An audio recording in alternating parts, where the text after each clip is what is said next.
L'appel de Dieu à Noé. Alors que la terre est plongée dans le chaos, Dieu appelle Noé, un homme juste, pour accomplir une mission divine. Dieu lui révèle son plan de détruire la terre par le déluge à cause de la méchanceté des hommes.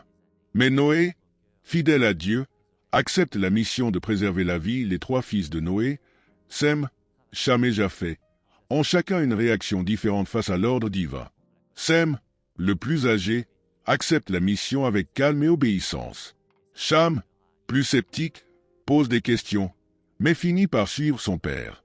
Japheth, le plus jeune, fait confiance à Noé et l'aide sans hésiter. La construction de l'arche est une tâche colossale. Noé et ses fils travaillent sans relâche, coupant du bois, assemblant les pièces et suivant les instructions de Dieu à la lettre.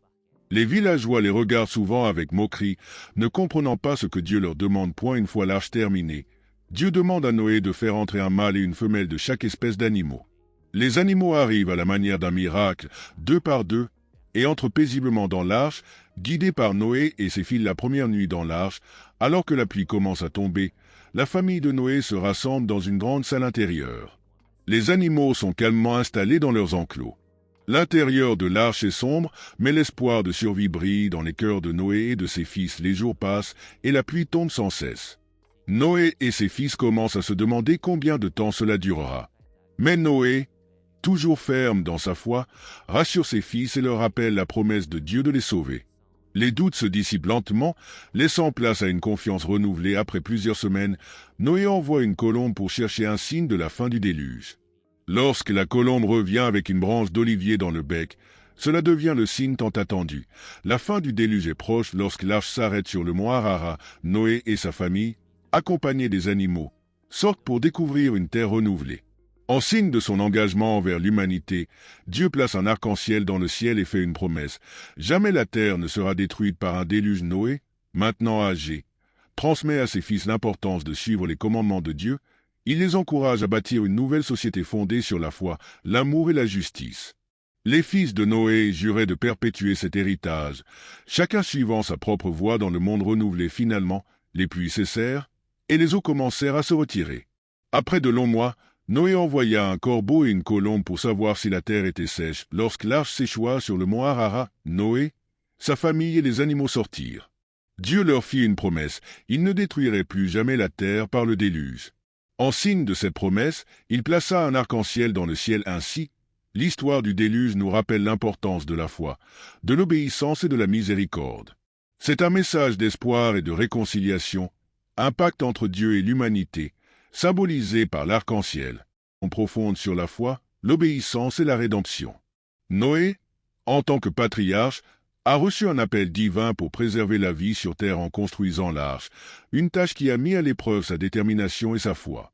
Ses fils, Sem, Cham et Japheth, ont joué des rôles essentiels dans cette saga, chacun représentant des générations futures et l'espoir d'un renouveau après la destruction. Alors que les eaux du déluge ont englouti le monde, l'arche est devenue un symbole de refuge et de protection. Après le déluge, la promesse de Dieu d'un nouveau commencement, symbolisée par l'arc-en-ciel, rappelle à l'humanité que même dans les épreuves les plus sombres, il y a toujours une lumière d'espoir. En fin de compte, l'histoire de Noé nous enseigne l'importance de la foi, de la responsabilité et de l'harmonie entre l'humanité et la création. Elle nous pousse à réfléchir sur notre propre rôle dans le jeu. Je vous remercie de m'avoir donné l'occasion de partager cette réflexion sur l'histoire de Noé et du déluge. C'est une histoire riche en enseignements et en symboles qui continue d'inspirer et de guider de nombreuses générations.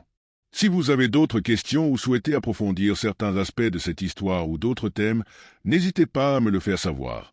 Votre intérêt et vos réflexions sont toujours appréciés.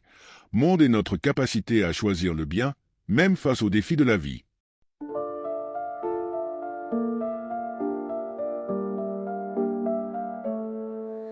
Les nuages sombres montent sans fin, la pluie tombe et tout devient craint.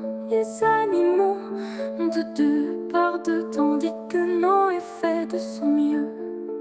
Le bateau grand et si majestueux flotte sur l'eau, bravant Dieu.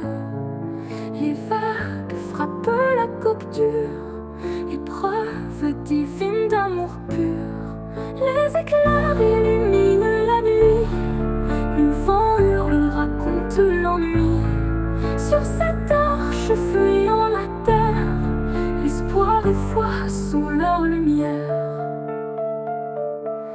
Des montagnes submergées et nues, la terre baignée par l'inconnu.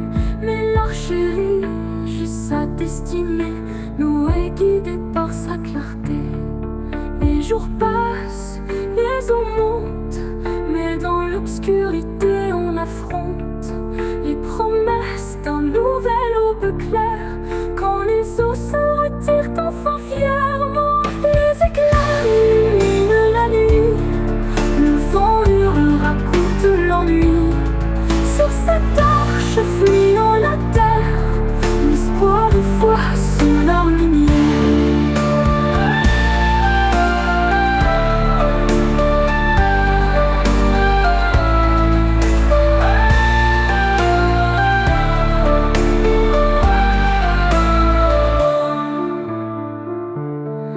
Les éclairs illuminent la nuit, le vent hurle, raconte l'ennui. Sur cette arche fuyant la terre, l'espoir et foi sont leur lumière.